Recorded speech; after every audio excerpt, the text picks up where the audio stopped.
Depuis 15 jours, une crise oppose l'Arabie Saoudite au Qatar. Riyad a lancé une offensive politique importante contre son voisin. Quels sont les événements qui l'ont caractérisé et quelles sont surtout ses causes? Nous allons interroger Alain Grech, directeur du journal Orient 21. Quel pourrait être le bilan que l'on pourrait faire de cette crise? Quel est l'état des lieux aujourd'hui? Ce qui caractérise l'offensive lancée par l'Arabie Saoudite et ses alliés contre le Qatar, c'est, je dirais, la violence et le fait qu'on est tout de suite monté aux extrêmes. Dans quel sens? Ces pays ont rompu leurs relations diplomatiques avec le Qatar. Ils ont instauré un embargo sur les aéroports, sur les lignes aériennes qui viennent du Qatar. Un embargo terrestre. Le Qatar a une seule frontière terrestre avec l'Arabie Saoudite par laquelle transite une grande partie de son approvisionnement. Il a été fermé. L'Arabie Saoudite a exclu le Qatar des coalitions diverses et variées de lutte contre le terrorisme, y compris à demander aux contingents du Qatar qui étaient basés en Arabie Saoudite à la frontière du Yémen de se retirer. Donc c'est extrêmement violent. Et ce qui est frappant 15 jours après, c'est que malgré cette violence, il ne semble pas que cette offensive ait pour l'instant donné des résultats, ni que le Qatar soit prêt à plier, ni que l'Arabie Saoudite et ses alliés arrivent à constituer un front assez large pour isoler totalement l'Émirat. Donc il y a quand même, on a l'impression qu'au départ, l'Arabie Saoudite et ses alliés pensaient obtenir des résultats rapides. Pour l'instant, ils ne sont pas là. D'accord. Y avait-il des prémices à cette crise? Finalement, que reproche-t-on au Qatar ou que reproche l'Arabie Saoudite? Alors, il y a des tensions entre le Qatar et ses voisins depuis très longtemps. C'est lié au fait que le Qatar a toujours eu une politique indépendante, a voulu ne pas être sous la tutelle saoudienne, a développé des moyens de communication, dont la fameuse chaîne Al Jazeera, qui était un vecteur de critique, y compris de la monarchie saoudienne. Il y a le fait que sur différents dossiers, ils ont une position indépendante qui est des fois assez difficile à comprendre. C'est-à-dire, avant les printemps arabes, c'était un pays qui avait la plus grande base américaine dans la région, des relations avec Israël, qui appuyait le Hezbollah et qui avait d'excellentes relations avec la Syrie. Donc on peut s'interroger sur la cohérence, mais la cohérence c'était l'indépendance politique, l'indépendance de la décision qatarienne. Officiellement, il n'y a pas vraiment de demande faite au Qatar, mais on peut dire qu'il y a 3 types de critiques. La première concerne les médias. Non seulement la chaîne Al Jazeera, mais tous les médias plus ou moins financés par le Qatar. Aujourd'hui, les médias panarabes sont financés pour l'essentiel par l'Arabie Saoudite. Et je dirais pour l'Arabie Saoudite, comme pour ses alliés des Émirats Arabes Unis, avoir une voix différente, ça ne leur plaît pas. Donc ils demandent la fermeture ou la transformation des Jazeera, de Arabi Jadid, qui est un journal et une télévision gérée à Londres sous l'influence intellectuelle de Hasmi Bishara, qui est un intellectuel palestinien laïque, plutôt de gauche. Il y a plein de demandes de ce type. La deuxième, c'est le Qatar est accusé d'aide au terrorisme. Alors vous savez, dans la question d'aide au terrorisme, c'est toujours très difficile de dire qui aide le terrorisme. On peut voir concrètement, c'est vrai qu'à certains moments, le Qatar a aidé en Syrie, par exemple, des groupes qui étaient liés à Al-Qaïda parce que leur objectif, c'était le renversement du régime de Bachar. Mais c'était aussi la politique de l'Arabie Saoudite. Oui, l'Arabie Saoudite a fait la même chose. Et la Turquie aussi. Donc c'est un peu difficile de prendre très au sérieux cette idée de critique du terrorisme. Il y a plutôt sous cette bannière de critique du terrorisme, critique contre les frères musulmans. Les frères musulmans ont été appuyés pendant les révolutions arabes par le Qatar. Ils ont eu à un moment une influence importante qui a inquiété les Saoudiens, notamment en Égypte, mais aussi en Tunisie, etc. Mais en même temps, ce qui est un peu étonnant, c'est qu'aujourd'hui, c'est un mouvement qui est complètement en repli, qui est complètement en recul. Et c'est vrai que le Qatar abrite des dirigeants frères musulmans, mais peu de gens, à part l'Égypte et l'Arabie Saoudite, considèrent que les frères musulmans sont une organisation terroriste. On peut les critiquer, mais il y a eu récemment une enquête faite par le Parlement britannique, très critique à l'égard des frères musulmans, mais dont la conclusion est « ce n'est pas une organisation terroriste ». Dans ces organisations, d'ailleurs, il y a quand même une qui est particulièrement ciblée, c'est le Hamas, c'est-à-dire l'organisation palestinienne qui contrôle Gaza, Mais là aussi, c'est un peu étrange dans la mesure où tout le monde reconnaît que le Hamas est une partie de l'équation palestinienne et qu'on ne peut sûrement pas la réduire à une organisation terroriste. Donc, il y a, comme j'ai dit, la critique des médias pro-Qatar, il y a l'accusation d'aide au terrorisme, et le troisième, qui est aussi très important, c'est l'Iran. C'est l'idée que le Qatar est trop proche de l'Iran et qu'il a des relations économiques. Ce qui est vrai, c'est que même si le discours, moi j'ai rencontré il y a un an le ministre des Affaires étrangères du Qatar, il était très clair, c'est-à-dire d'une certaine manière, il accusait l'Iran de vouloir faire un califat chiite comme Baghdadi veut faire un califat sunnite, donc il était assez clairement critique, mais en même temps il disait la géographie c'est qu'ils sont là. La géographie commande. En plus, eux, ils ont le champ gazier. Et le champ gazier est partagé. Et de toute façon, il va falloir faire avec eux. Est-ce que les Émirats arabes unis, qui ont suivi l'Arabie saoudite dans cette offensive, a les mêmes objectifs que l'Arabie saoudite? Est-ce qu'elle partage exactement les mêmes griefs? Pas tout à fait. Disons, il y a trois pôles dans cette offensive. C'est l'Arabie saoudite, l'Égypte et les Émirats. L'Égypte, c'est la lutte contre les frères musulmans. Les Émirats arabes unis, ils ont une politique aussi très hostile aux frères musulmans, beaucoup plus même que l'Arabie saoudite. Et par exemple, au Yémen, où ils sont alliés avec l'Arabie saoudite, ils n'apprécient pas l'alliance que l'Arabie saoudite a avec les frères musulmans locaux dans les luttes internes qui sont difficiles à comprendre. Il y a aussi, les Émirats arabes unis sont très présents sur le terrain libyen. Et ils sont présents sur le terrain libyen face à des gens qui sont accusés d'être financés par le Qatar. Pourquoi cette crise intervient-elle maintenant? Parce qu'en fait, tous ces reproches qu'expriment l'Arabie saoudite et les Émirats arabes unis ne sont pas nouveaux. Non seulement ils ne sont pas nouveaux, mais en partie injustifiés. Comme je dis, la presse Al Jazeera, par exemple, non seulement ne critique pas l'Arabie saoudite, mais n'a jamais critiqué l'intervention saoudienne au Yémen. Et des amis journalistes qui travaillent au Jazeera me disaient on a même interdiction maintenant de montrer les victimes civiles des bombardements saoudiens. Alors ce qui est amusant, si on peut dire, c'est que depuis 3 jours, Al Jazeera est parti sur les conséquences dramatiques de l'intervention saoudienne au Yémen. Donc il y a une espèce de... Au contraire, c'est contre-productif du point de vue de l'Arabie saoudite. On a une lutte pour le pouvoir en Arabie saoudite qui est entre le roi, le prince héritier et le fils du roi qui est le vice-prince héritier. Et il y a une alliance entre le roi et son fils pour essayer d'éliminer le prince héritier.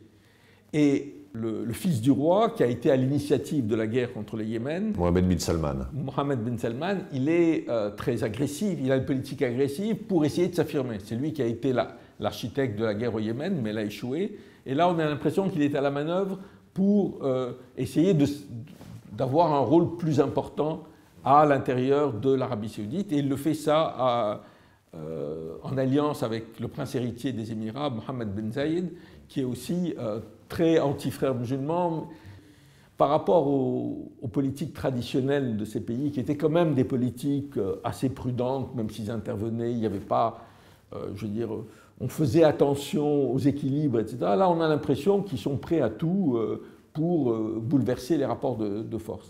Puis la deuxième chose, le deuxième élément, évidemment, c'est l'arrivée de Trump au pouvoir.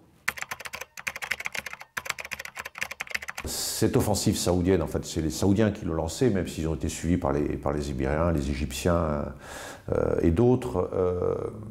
Ça intervient au moment où l'Arabie saoudite essayait de créer une alliance officiellement contre le terrorisme, mais qu'on comprend bien qui était une sorte de front rassemblé autour de l'Arabie saoudite, de pays essentiellement sunnites, face à l'Iran. Voilà. Cette action, finalement, presque intestine au sein du Conseil de coopération du Golfe, crée une fracture dedans, la fragilise. On voit la Turquie qui vient aider le Qatar. Le sultan d'Oman, traditionnellement, ne prend pas parti. Le Koweït aussi essaye de faire de la médiation. Finalement, est-ce que l'Arabie saoudite ne s'est pas tirée de balle dans le pied? L'Arabie saoudite a essayé, en faisant pression sur toute une série de pays, à la fois financièrement, mais aussi, il faut le dire, l'Arabie saoudite est la gardienne des 2 lieux saints de l'islam. C'est elle qui décide combien de pèlerins viennent de chaque pays, ce qui est un moyen de pression assez fort sur un certain nombre de pays. Donc, ils ont obtenu quelques soutiens d'autres pays que les Émirats arabes unis et l'Égypte. Il y a le Sénégal, il y a les îles Maldives, enfin, etc. Mais les grands pays musulmans ne se sont pas ralliés, c'est-à-dire l'Indonésie, qui est le pays musulman le plus peuplé, a pris une position de neutralité. Le Pakistan est très réticent. Le Maroc a envoyé des vivres au Qatar, alors que le Maroc est réputé, à juste titre, très proche de l'Arabie saoudite. Donc il y a, à mon avis, il se tire vraiment une balle dans le pied. Et puis, effectivement, comme vous le dites, c'est-à-dire la Turquie vient au secours du Qatar. Et on peut on peut imaginer un rapprochement Turquie-Iran-Qatar qui serait une catastrophe pour la politique saoudienne. Donc, effectivement, mais vous savez, en politique, les calculs ne réussissent pas toujours, comme on le sait. Donc, on peut avoir un plan extrêmement bien élaboré, et puis après, ça tourne en catastrophe. Mais c'est un peu tôt pour le dire, je dis. Mais c'est un des risques qui est important. Et quand même, il y a un autre facteur, c'est la désagrégation de toute la région. C'est un élément qui s'ajoute à la guerre en Irak, à la guerre en Syrie, à la guerre au Yémen. Donc, on avait un endroit à peu près stable qui était les pays du Golfe, et là, on sent les prémices d'affrontement. Le blocus imposé au Qatar, c'est des actes de guerre. C'est-à-dire, si le Qatar ripostait, mais ils n'ont pas les moyens de riposter militairement, ça serait de la légitime défense. Donc on est vraiment dans une situation tendue, mais on ne sait pas où on peut aller. J'espère qu'on n'ira pas jusqu'à la guerre. Alors pour compliquer tout ceci, il y a l'illisibilité du discours américain, où nous avons d'un côté un président Donald Trump qui apparemment soutient la démarche saoudienne, d'aucuns même se demandent s'il n'a pas un peu aidé ou encouragé. Et il vient encore de requalifier le Qatar comme l'un des principaux sponsors du terrorisme. Et on vient d'apprendre que les Américains viennent de signer un contrat de 12 milliards de dollars pour vendre des F-15 à l'Émirat au Qatar.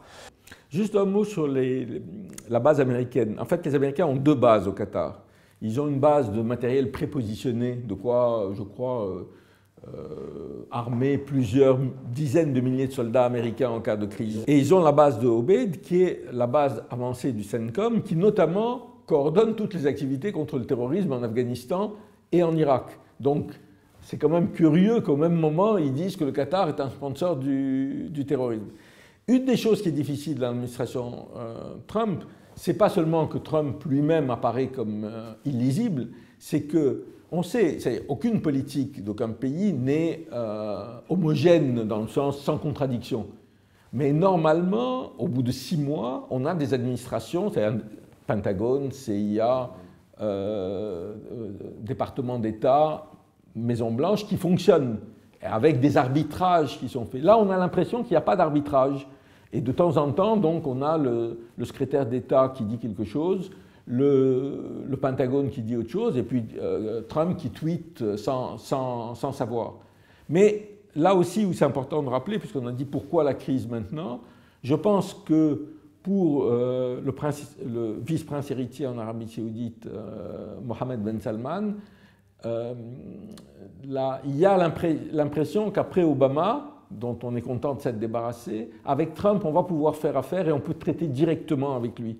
Et qu'on peut même le mettre devant le fait accompli. Et je pense qu'il s'attendait peut-être à un soutien plus important, sans se rendre compte justement de ces contradictions. Les Américains ne peuvent pas se passer aujourd'hui de la base de Obeid, donc ils ne peuvent pas non plus engager une crise avec le Qatar qui pourrait amener le Qatar à dire on a besoin de l'aide iranienne, on a besoin de l'aide turque pour se défendre. Donc en fait, on se retrouve presque avec une ligne de fracture qui se dessine actuellement au Moyen-Orient entre, d'un côté, Arabie Saoudite, Émirats Arabes Unis, Israël, et de l'autre côté, en forçant le trait, Turquie, Qatar, et avec une alliance objective presque avec l'Iran. D'une certaine façon, on pourrait même forcer le trait aussi avec l'islam politique. Oui, c'est tout à fait ça, c'est-à-dire...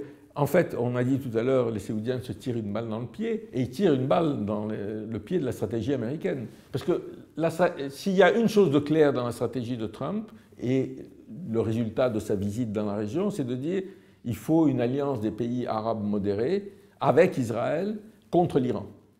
Or là, on contribue à casser le front des pays arabes. Donc ça, du point de vue américain, à mon avis, c'est quelque chose de négatif. C'est pour ça que je pense que les Américains, autant qu'on puisse savoir, pousseront quand même, malgré les tweets de Trump, pousseront vers une tentative de solution. Mais la tentative de solution est plus difficile qu'en 2014. Elle est plus difficile qu'en 2014 parce qu'on est monté tout de suite aux extrêmes.